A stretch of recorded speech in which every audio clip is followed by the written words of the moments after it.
Welcome back to the Leadership Locker, everyone. It's Rich Cardona, your host. And look, sometimes podcasts just don't go the way you think they're going to go. I had a cancellation today, and I decided to reach out to a couple people I know who said they'd be willing to be on. And one of them was Roberto Blake. And he's like, I have time today. And I'm like, are you kidding me? Let's do this. So Roberto is a YouTube expert, business builder, just always sharing massive amounts of knowledge on LinkedIn. And I met him a couple years ago, as you'll listen to on the podcast at Vid Summit. And he took the time to talk to me when I was a new creative, and we had a really good chat. Now, he is very cerebral. He thinks on a different level than a lot of people, and he takes his content creation and his ability to help people very, very, very seriously. Now, the reason I say this isn't the direction I expected the podcast to go is because when you'll listen, I didn't ask a lot of questions. He had a lot to say. And while I was going to be focusing on passive income and YouTube and his expertise in that matter, we actually talked a lot about our relationship with money, people's relationships with money, and the association of money with value. And it ended up being extremely intriguing. I am thrilled we had the opportunity, and I'm so grateful he decided to join. So let's get into it. But first, Rich Cardona Media is the sponsor of the Leadership Locker. We film, edit, and distribute content for you, video content specifically, and specifically for LinkedIn to help boost your personal brand. My entire business is built off of that, and we could not be in a better place right now, and our clients are thriving as well. So if you're ever interested, you could email Eliza, E-L-I-Z-A, at richcardonamedia.com. Let's get into the episode. Here we go.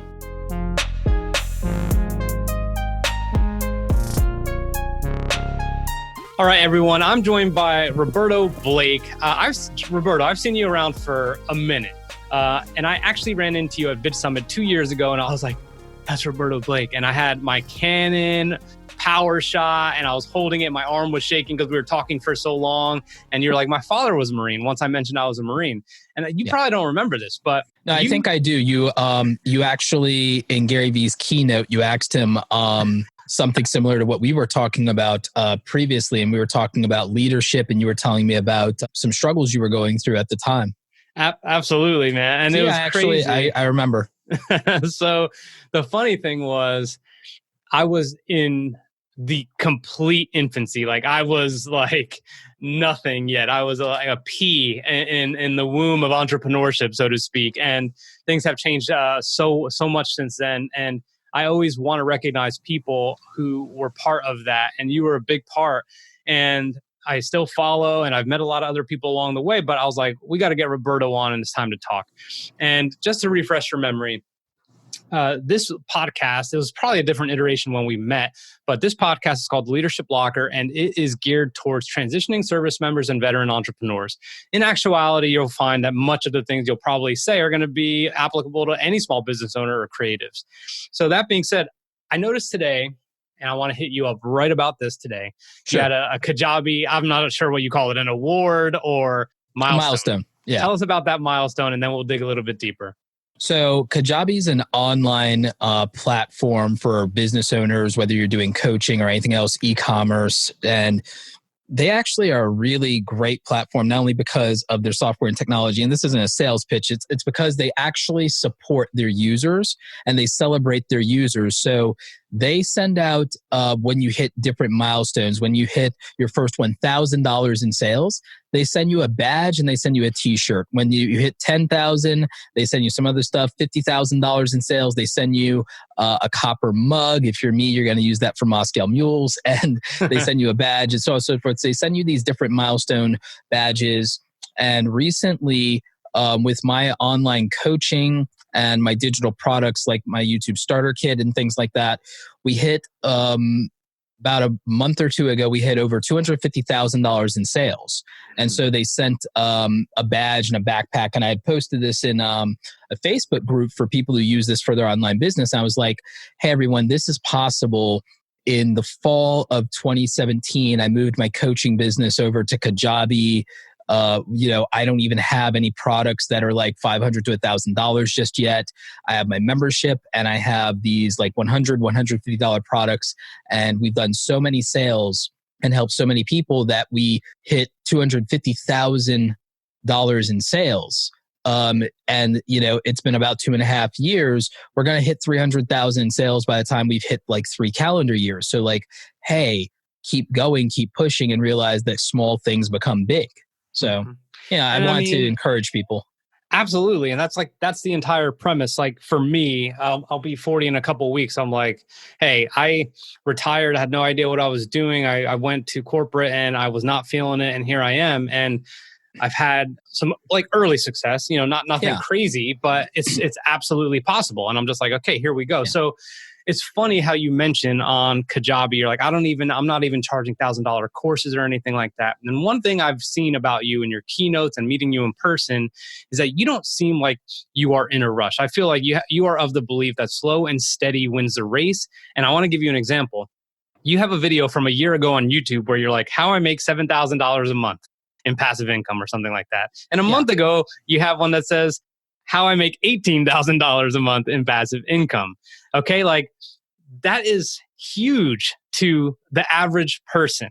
But I think there's a lot of people, and I want you to talk about this, that are in that rush and they cannot stomach the slow and steady. And that's not enough. That doesn't cover this, or I want more. I want to hit the millions. Why are you that way where you have the patience and the aptitude to just kind of stick it out and just build your audience little by little? I think that I think it's because I'm an actual pure and true artist. I've been drawing since before I can walk. My mom has a picture to prove it. And if you were when I was a kid, I wanted to be an animator. To be an animator, you have to literally, to get 1 second of animation, you have to do dozens of drawings for just 1 second of animation. So to even just get 1 second of a result, if you wanted a minute of animation, you'd have to do hundreds of iterations of a drawing. And you might have for every one that you want that makes up that second of a frame, that 20 or 30 that makes up second of a frame, you might throw out a couple. So you might have to do 100 drawings just to get 1 second of animation. You might have to do 1,000 drawings plus to just get 1 minute of animation. And so growing up and knowing that, and growing up with Walt Disney and all the other stuff, that's a process that I respect and I understand. I used to play with Legos a lot, and I was into the advanced Legos, Lego Technic and stuff like that. And to build anything and to get it to work, you had to go through a lot. I, as a kid, had little things like Domino Rally, and I did model kits. I understood that whatever it is you're seeing at the end of a finished product is a lot that goes into it, little by little, piece by piece. And I internalized that, I guess, and I've always understood it. And so I guess that's part of why I've not been a rush in terms of results. But what I like to do is I like to get faster at the process, knowing that I want to get it done, but I want to get it done right. I accept failure as part of the price and process of success. If you do something that doesn't work out, you at least are armed with the knowledge, hopefully, of why it didn't work out, so that the next thing you do is going to not have that flaw in it and it's going to be better. When you're building things, when you literally are building things, like whether it's a model kit or you're setting up Domino Rally or, any one of your little things that you're building as a kid, if you aren't being discouraged by someone externally, you don't look at failure as this horrible, horrible thing that you're being judged for. You just look at it as, oh, I now know how to eliminate that flaw from the next thing I build. And the next thing I build is going to be awesome and it's going to be better. And it's not going to have that flaw. It's not going to have that chink in its armor. It's going to be invincible. If I screw up 10 times, I've now have 10 ways to protect that thing because I know better now. Money is very gratifying for a lot of people. And I think Billy Jean is marketing. Not long ago, he said, money can't buy happiness, but it sure is a down payment. And I thought that was kind of funny. Interesting, yeah. Yeah. But I'm in a place where I truly believe when and if I'm meant to make a ton, I will, and that's fine. But I'm much more enjoying the process. And what I'm taking away from what you're saying is that becoming a more efficient creator, a more efficient product producer is more gratifying than if someone offered you $1 million right this second. It's nice, and it's nice to think of what you would do with it. But for me, I'm literally just going to take $1 million and I'm going to figure out how to build things. Like for me, money is a tool. It's not a goal. It's a nice to have on a scoreboard. But I know that because I came from nothing, you know, and I have a healthy respect for the problems that money can't solve. And I know that that sounds privileged or pretentious to people in 2020, but they're not thinking it through. And that sounds itself heavy-handed or condescending. But no, really, you're not thinking it through. There are so many examples of the fact that mental health is an epidemic in this country, epidemic in the world, epidemic in our era, that if you really think that you can buy your way out of your problems, you're not accounting for the human condition. And I think that when you disrespect the idea that people who might look like they have it better than you on paper still could fundamentally be suffering, you're not accounting for it. It's not about saying, oh, boo-hoo, or first world problems. First of all, you're dehumanizing them, because you're allowing the amount of money they have to dictate anything instead of looking at their character and looking at their humanity and just saying that is a human being in pain. And if you think that just because you make more money or you pay your bills or that you eliminate the stress of money, you're not bargaining for the other things that will be introduced in your life for what you'd have to do to get that money. And you aren't bargaining for all the things that you've been ignoring because you're focused on your current pain. There are so many underlying issues that even if you have financially addressed whatever your struggle is right now, you're not accounting for all the scars that you're suffering financially left you with and that are unresolved, because that gets really loud. When you quiet the bill collectors, the voices in your head get loud. Yeah. So people funny. Don't account for that. I mean, I think I might be borrowing this from somebody. I don't know who, but I'll just take it for myself, or like, or whatever. But like, rich people don't worship money. Poor people do. And again, I know how that sounds, but why do you think I say that, Rich? Because they want what they don't have, and they feel like the only path to that is actual money. That's part of it, but it comes down to when you don't have money, and I know this because I used to think this way, you believe that money is this all-powerful thing. When you're poor, you genuinely worship money. A lot of people pretend and they say, oh no, you can be happy with less. And this is, are you? And the answer is probably no, because you don't have the tools or resources to address things that are immediately causing you problems. The first level of Maslow's hierarchy. Yep. Those are biological needs. That's why we have to have a healthy respect for money as a tool. And that's why we have to think of it as a tool and not a goal. We have to think about the purpose that it's going to serve and the function it serves in our lives and what it increases our capacity to do or what it limits our capacity to do. So the reason that poor people worship money is because, again, they put it on a pedestal. It's this all-powerful, almighty thing that's going to make their life better.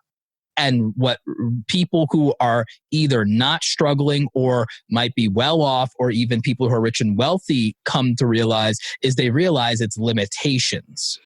Can I ask you though, what it can't do for them?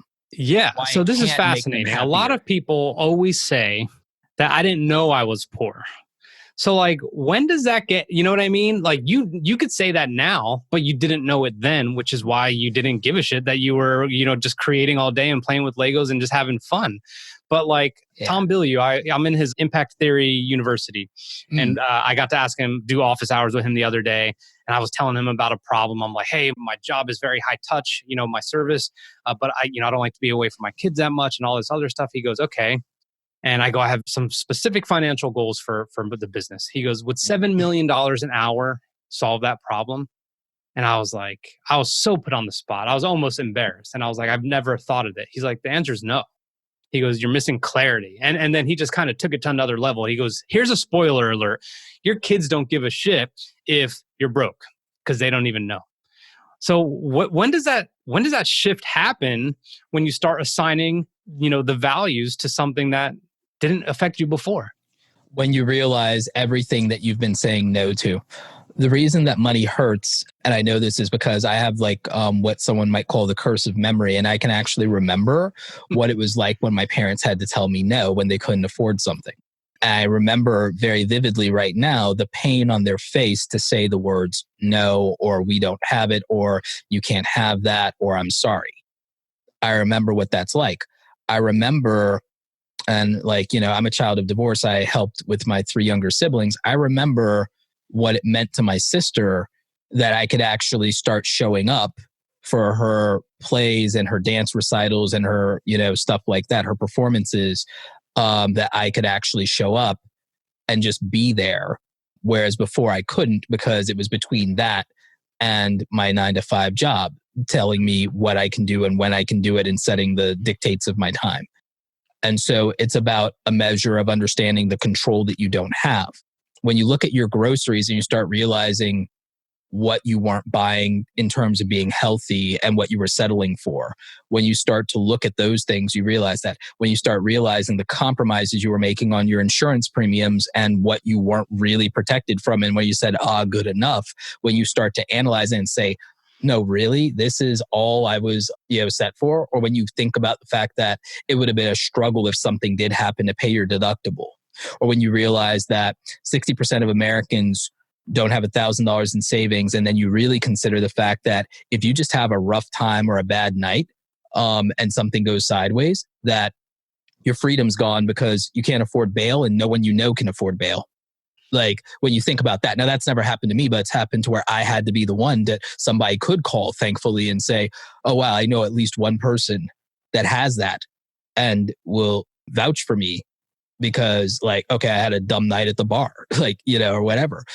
Or, oh, I got pulled over and I was given a hard time and and they decided that they were going to take me in or whatever. Like, so I was the person who was able to come up with the bail money, for like simple things. Literally, it could be simple things. Yep. You driving without your license, moving violation, things like that. There's like, people don't realize is that simple that 60% of Americans don't have the money that they would need to preserve their own freedom if they just happen to have a bad night or make a simple mistake, that they won't be able to get the bail. They won't be able to explain not showing up for work. And then they end up in a downward spiral. That's one of the things that people don't realize is that it's like the issues with money is not all reduced down. And I know it's popular in entrepreneur talk. It's not everything's reduced down to making poor choices in life. It's the fact of having a lack of optimal choices to begin with for a lot of people. Especially a lot of people in the South and in rural America, but also people that they think they're making good money, but they don't account for how much it costs to live in the city that they live in. Mm-hmm. You can make relatively good money somewhere, and then you move a city or a state over and you're poor. I mean, we just moved down to Wilmington, North Carolina a few months ago because we were in the DC metro area. And oh, Lord. My wife was 8 months pregnant and we're like, cool, we got a good deal where we're at now. Like we just need another bedroom, and it was almost double the rent. And I was like, this is ridiculous. And I was like, goodbye. And we came down here and it's very different and things are fantastic. But let me move on a little bit. So we're talking about money so much. I don't want to say you don't believe in passive income. You obviously are a proponent of trying to educate people for all the reasons. About what the reality of it is, yeah. Yeah, but you talk about automated income. Yes, that's the phrase that I prefer to be more accurate than passive income. Explain that to me. So I think the world is coming to terms with the understanding of an automation now. Would you say that's fair? Yes, very.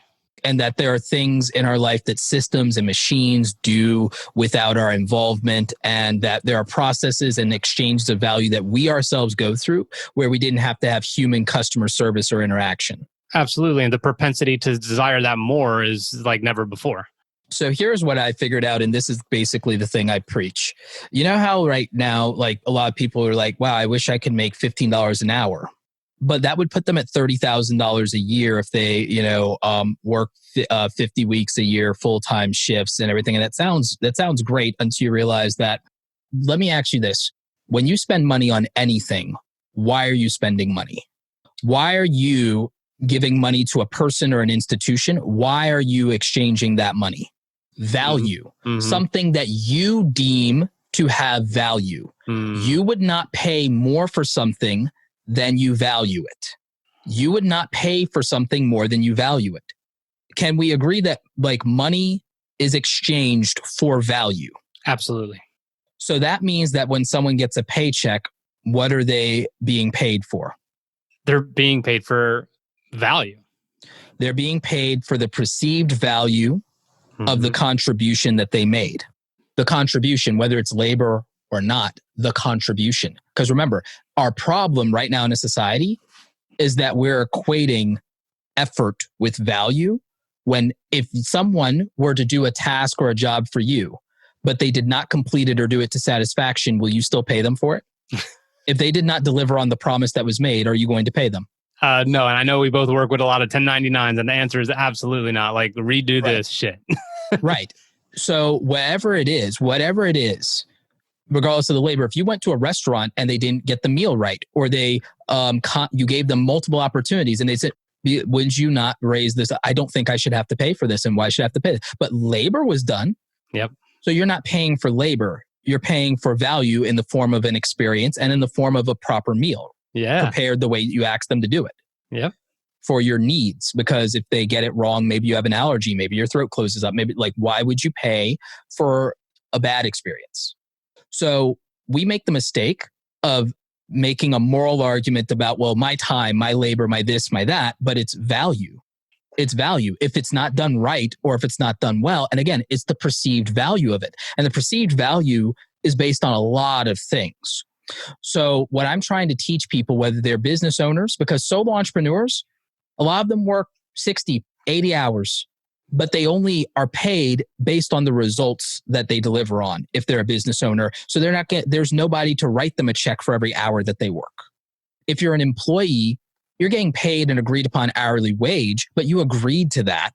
But also the value or perceived value you have is dictated by the company and by their ability to do something with that contribution that you made. So here's the problem. If you work for $15 an hour or whatever it is, there's a absolute limit on the value that you can contribute, because it's based on time and you've agreed on how much you have chosen to value that time. You have decided, by the way, by taking $15 for an hour, you've decided an hour of your life, of your existence, that you're not spending with your kids, not spending with your wife, not spending on yourself, not enjoying yourself, is worth what? Half of a pair of jeans, one meal, maybe maybe 3 or 5 meals if you go to McDonald's and eat, bad. If you were me, when I used to work for $6 an hour in the mall as a kid, I was trading an hour of my prime youth and health and strength for a Subway sandwich, basically. I was basically trading an hour of my life that I will never get back for a $5 footlong. That's a horrible deal. It is a horrible deal. Time-based income is trash. I don't think you mean that. I'm just kidding. So let me ask you this. Is what you're saying is, if you put yourself in that agreed upon contract where I am saying $15 an hour of my time is my value, are you also saying that my value, I can bring it at that $15 an hour job, and I could be standing next to the person who doesn't bring it, and there we are commensurate in pay grade or salary, and yes. I'm stuck. Yes. If you're working for $15 an hour and you do your job 2 times better than you did a month ago, you're not making 2 times more. If you're 2 times more efficient at your job, you're producing twice the contribution, twice the value, and there's not twice the reward and output for you, because that's the deal. And so that's why it's not appropriate in my mind and proportionate. When I realized that was part of when I moved to the idea of fee structures when I was a freelancer and a 1099 type guy. And even in aspects of my business, if I trade, I don't really trade time for money, but if I do, it's a lot of money. And if I do, it's more of a fee structure that I know is going to have time required to deliver on what was promised. But I have an understanding of what that time is, and I've charged a rate that I've decided I'm more than comfortable with in that exchange. Usually a rate that's high enough to buy me back time elsewhere in terms of value that can be done that I can eliminate myself from. AKA, I obviously have to charge more than the people I pay to take care of my lawn so that I never have to do that. It's just a loose example, of, that 3 hours in the sun is easier to pay for that and spend that money, and then spend my time making more money than that because I charge more, and then using that money to buy back my time in some other way. Now, the thing is, that still requires time to be put in and this weird ratio. Here's what I'm getting at with automated or passive income, because I think we can all understand that the convenient appliance of time-based labor is based on its accessibility and how quickly someone will make that bargain with you. Because for you, the person providing the value, it's actually a horrible bargain, especially if you have a good work ethic. It's a horrible bargain to trade your time for money. It's a losing proposition if you're good at what you do. And if you improve at any point in time, it's a losing proposition. You will never be rewarded for your efficiency. You will never be rewarded for your improvements, not proportionately. And you'll lose on that. Not to mention that, again, if you're doing it, especially while you're in the prime of your life, you are sacrificing hours upon hours upon hours of your best moments, your best years. And it's worse if you have a family. It's much worse, because if you think about what that money relates to and buys in exchange for an hour that you weren't with them, you would not look at a Subway sandwich, a pair of jeans, or a nice purse, or a video game. Let's use a video game. You wouldn't look at a video game and think that having and owning that video game for $60 is worth 4 hours of not being with your kid. There's no way in hell anyone would make that deal in the real world. But we do.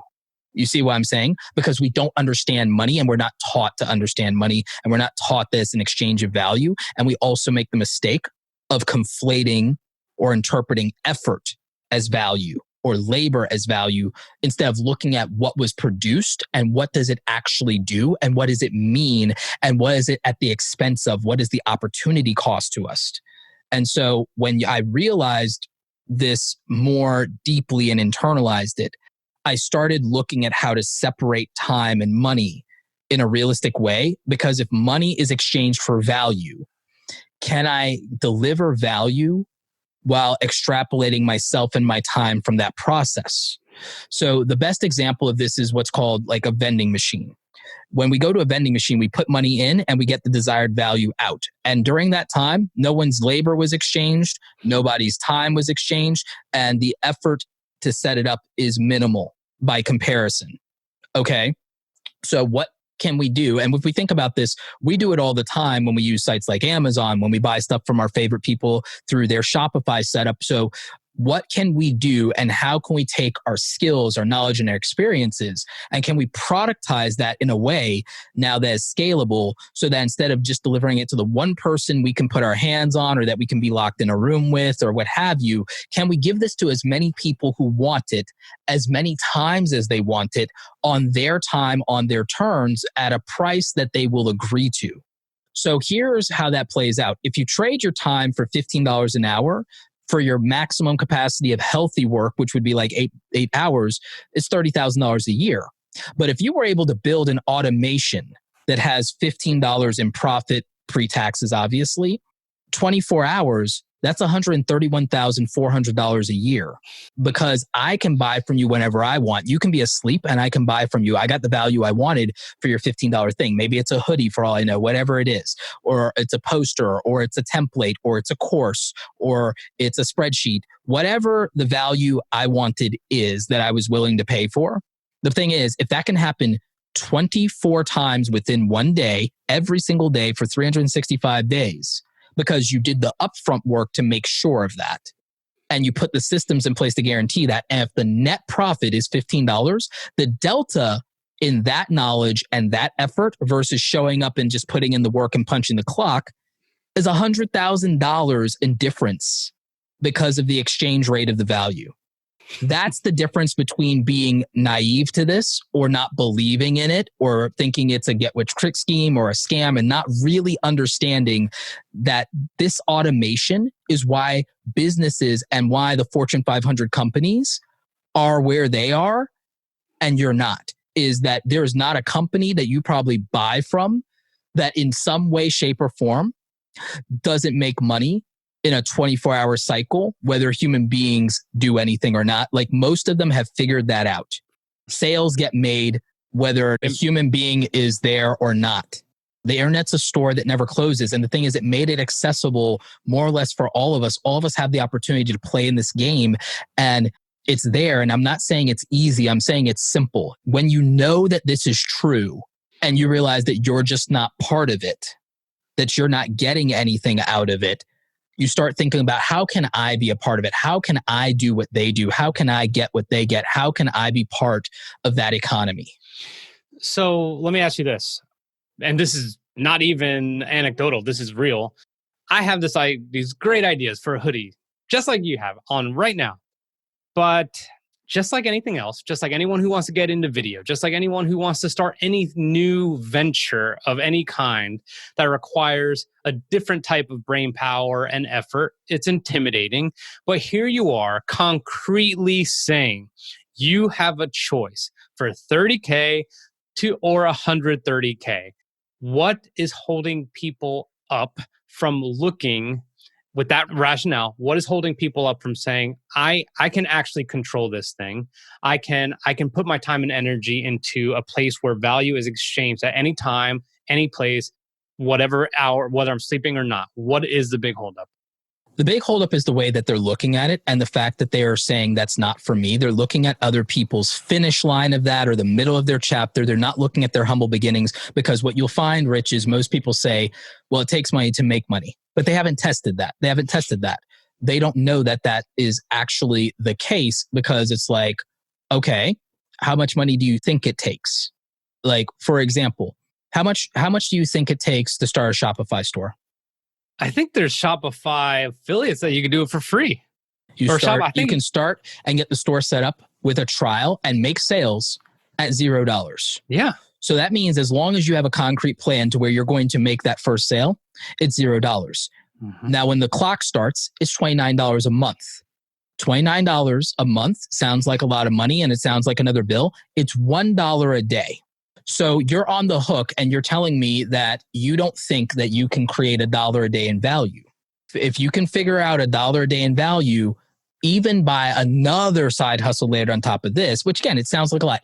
You're asked, why do people not do this? Yeah. One, most people's skepticism doesn't allow them to check and verify whether or not there's ever been a realistic way to do it. I understand that there are some snake oil salesmen out there. I understand that there are some hucksters out there. I'm not saying there's not. But are you so cynical and bitter as to believe that's 100% of them and no one has ever made money on the internet, ever, in a legitimate way, without scamming anybody and without being a total scumbucket? All right, so if that's the case, and there's anybody who's ever done it, is there anybody that's ever done it and started from your circumstances? Again, people would have to do their due diligence and would have to say, okay, cool. Now, does that person exist in LinkedIn, Twitter, Instagram? Is there any way to ask them questions? Okay, if I can't though, is there any documentation of their history and their journey? And can I literally just go through that? If I can't, and I don't have the means to either buy them lunch and get them to hold my hand through this and to give me a pep talk and to tell me how they did it and tell me their story, can I read their damn book and learn? Or can I watch their early beginnings and content and can I figure it out? And can I just say, all right, well, what'd they do in the beginning? And what'd they say they do in the beginning? And all right, let me try it. Is there any way to do that? Because again, a lot of people will insist that if somebody doesn't come down from on high and hold their hand and walk them through it, that's impossible for them. They're not giving themselves enough credit to actually be capable of something. So a lot of people's previous experiences, their trauma, their self-doubt, their past failures make them believe that it's impossible for them to do better than they're doing now. They don't believe in their own capacity. And in some cases, sure, the gap between what that person may be in their beginnings and where you are, there might be a gap. Is it impossible to close that gap in your knowledge and your ability and your skills? Just because it takes 30, 60, 90 days, it doesn't mean it's impossible. It's not like you were born knowing how to drive. It's not like you were born knowing how to read and write. Those things were hard and you figured it out. You were a child and you fell on your ass 2,000 times before you probably learned to walk, and you didn't stop then just because it hurted and it sucked. I, as a toddler, have more resilience than you. So that's the harsh hustle part of it. So realistically, I just think that people devalue success and reduce it to luck to justify their own cynicism and their own fear of failure. I think people abuse themselves by not believing their capacity to do more than they're currently doing. And they also think that asking them to do more seems unreasonable or unfair, when the reality is just that what they're doing now hasn't given them what they wanted. So obviously, doing the same or doing less will never yield that. There's no logical reason. If you look at the world, the physical, natural, material world, there's no way that less knowledge, less skill, less effort than you currently have will get it done. So you have to look at the value and the potential you have as a human being, as this divine entity of creation, the only thing that can take its thoughts and manifest and build something in the real world. A human being can have an idea and that thing can be brought to life. As far as we know, we're the only things that get to do that. Yeah. So, okay, are you any different than you were 3, 5, 10, 8 years ago or your entire lifetime? If you've been able to grow, evolve, change, adapt, and learn new things your entire life, why not now? Why can't you do better? You always have been able to do better. You know how to tie your shoes. You weren't born with that skill. You know how to read a book, turn on a computer, type. You weren't born with those skills. Why would this thing be so much more insurmountable than any of those? I feel like we're going to have to do a follow-on to this one because of time, but let me ask you this. Sure. And next time I want to talk about the ways we can automate income, even though we've covered one example. Sure. Why do you want to help people so much? What is it that you're like, I want to teach you how to do this? Where is this fire coming from? Everything that I am is owed to the beginnings of my parents teaching me things I wanted to know. I've always only coveted knowledge. I had the ambition arrogantly as a child to literally become the smartest man in the world, which is absurd. But all I did was consume books, just feed me books. And when I got to a point to where my parents didn't know how to help me anymore, they just kept giving me bigger, thicker books and finding people who knew how to answer my questions. And they did the best that they could with what they had.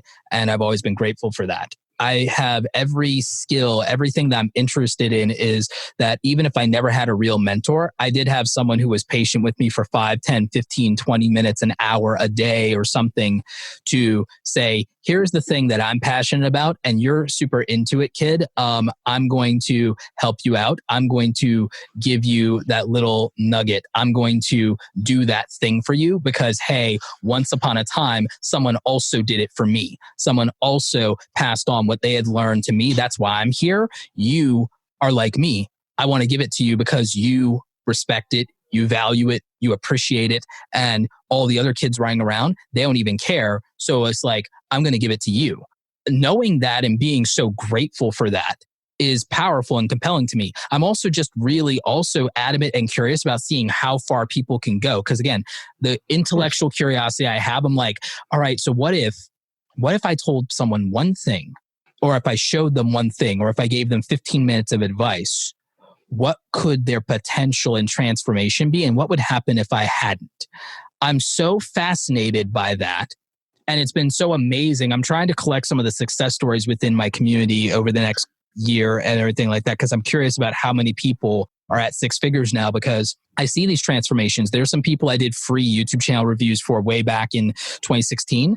They had 4,000 subscribers and now they have silver play buttons. Most of them, like 1 or 2 are gold or getting close to gold play buttons. There are people I met at conferences and conventions, just like I met you 2 years ago, that their lives are completely different from where I left them. And it's me and other people. We don't know the impact of those words. 5 minutes. I don't know where I'd be if there were people who didn't simply literally give me certain books or introduce me to certain things. I'm just so fascinated by people's transformation. But then also I believe, and one of the reasons I'm passionate about this is also for me at least, I'm very protective of creative people. I was a nerd and I was bullied in high school and college and middle school and most of my first jobs as a 20-something, there's a lot there. And when you are an underdog and when you have a chip on your shoulder and like when you think about stuff, my dad was an immigrant. He got hazed in the military and he had some things where he was discriminated against, My mom went through a lot of different things. My grandparents, when they came to this country as immigrants, the country was in a very different place at the time. Like, I think about people's stories and I think about their origins and I think about what happens when earnest, hardworking people are armed with the knowledge and the work ethic to do better and to do more than people expect from them and more than anyone could be possible. And it really is something that I spend a lot of time thinking about. I think about the creative people in the world and how long and how hard it's been a road to creative people not being starving artists anymore. In a pandemic world, people who understand creative services and understand technology are crushing it right now, and they are leading the way in the 21st century economy. We are in a dynamic shift where people who can make things, people who can build things, and people who can communicate, and people who can use their creative skills in writing, video, graphics, art, all of it, are extraordinarily valuable and indispensable in this current economy. And that's a big shift if you really look at where we've come from versus when we grew up. People are like, no, if you're gonna be an artist, if you're gonna be a creative, you're gonna starve. So that's a massive shift that people haven't really reckoned for. And I want to be known as somebody who helps lay a groundwork and a foundation for making that viable for people. That's the role that I feel I'm here to play. That's my purpose, is to give creative people the means to not be starving artists and to finally stand up for themselves and not be bullied, and to stand up for their craft and to earn finally the respect that a doctor or a lawyer gets by being an artist, by being a creative person, by expressing themselves, whether you're a dancer, a musician, a graphic designer, whatever it is, right? The other thing is, I also, first generation American and a person of color, I think it's important for people to see themselves in the success that they want, and to be able to know that they can go to their parents or their grandparents or their neighborhood or say, no, someone like me can do that. Someone like me has done that, and I will be next, and I will be as great or greater. You need that. You need to be able, for some people like me, I could see myself intellectually or creatively in other people. I can see myself in other people. Not everyone can take that leap sometimes of saying, I see the same mind or I see the same heart. Sometimes they need it to be more on the nose than that. And again, I have nothing against that. So guess what? For those people, there should be more people that they can see their success in. I love how many female entrepreneurs I'm seeing coming up and dominating right now as the big brother of two younger sisters, as looking at the opportunities that weren't there for my mother a long time ago. She had the potential, but the technology of her time, the opportunities of her time, the situation she was in, wouldn't have been able to do. But if she was in her prime today, she would have so much opportunity and this unlimited potential. And so I want to see that.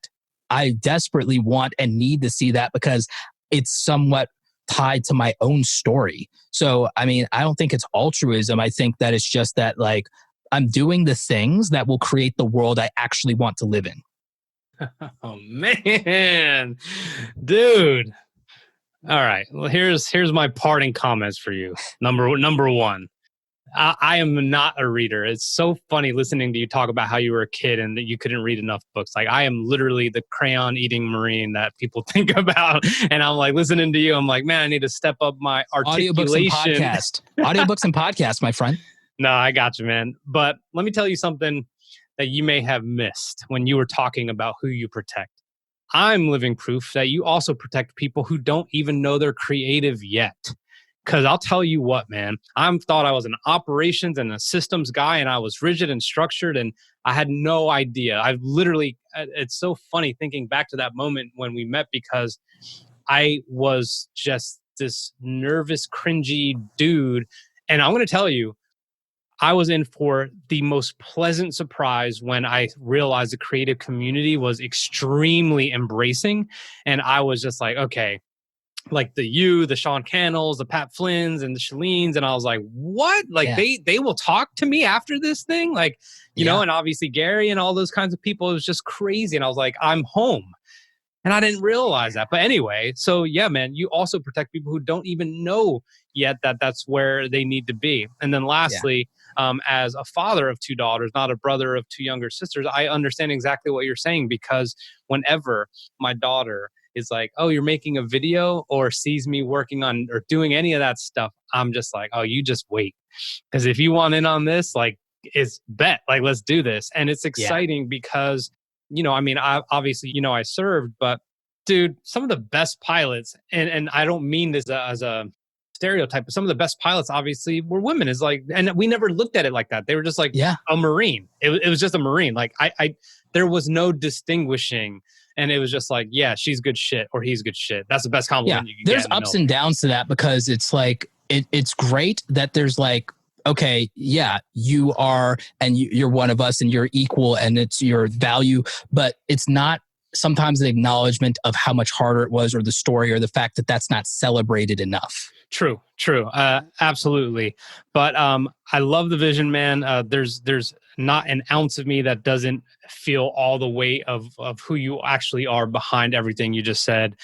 So I'm really, really happy. And I think, like I said, like we'll wait a little while, but we'll tap back into passive income possibilities. And it'll probably be after your next YouTube video where instead of saying this much a month, it's this much a month.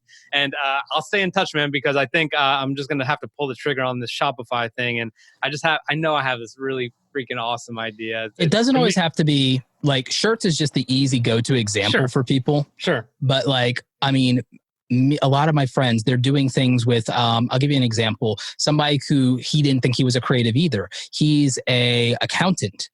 He realized that there are like spreadsheet formulas that he has and stuff like that like instantaneously make people's lives easier and everything like that. And he's selling the digital downloads and he has it behind a paywall. And the thing is, he has it recurring. He has like a membership where it's like he has all these different things and systems that he makes and generates. And if you stay every month, you get access to the new stuff that he releases. Yeah. And he's just like serving it out piecemeal.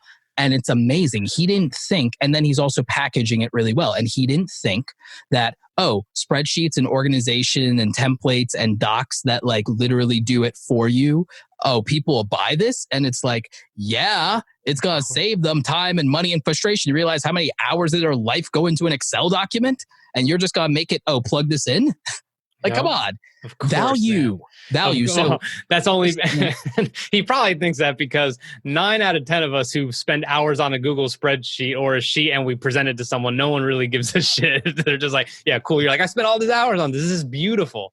Yeah, but he took that and he made it a done for you product. And it's like, oh, now this person, they've got 4 hours of their life back. They're happy to keep paying for that.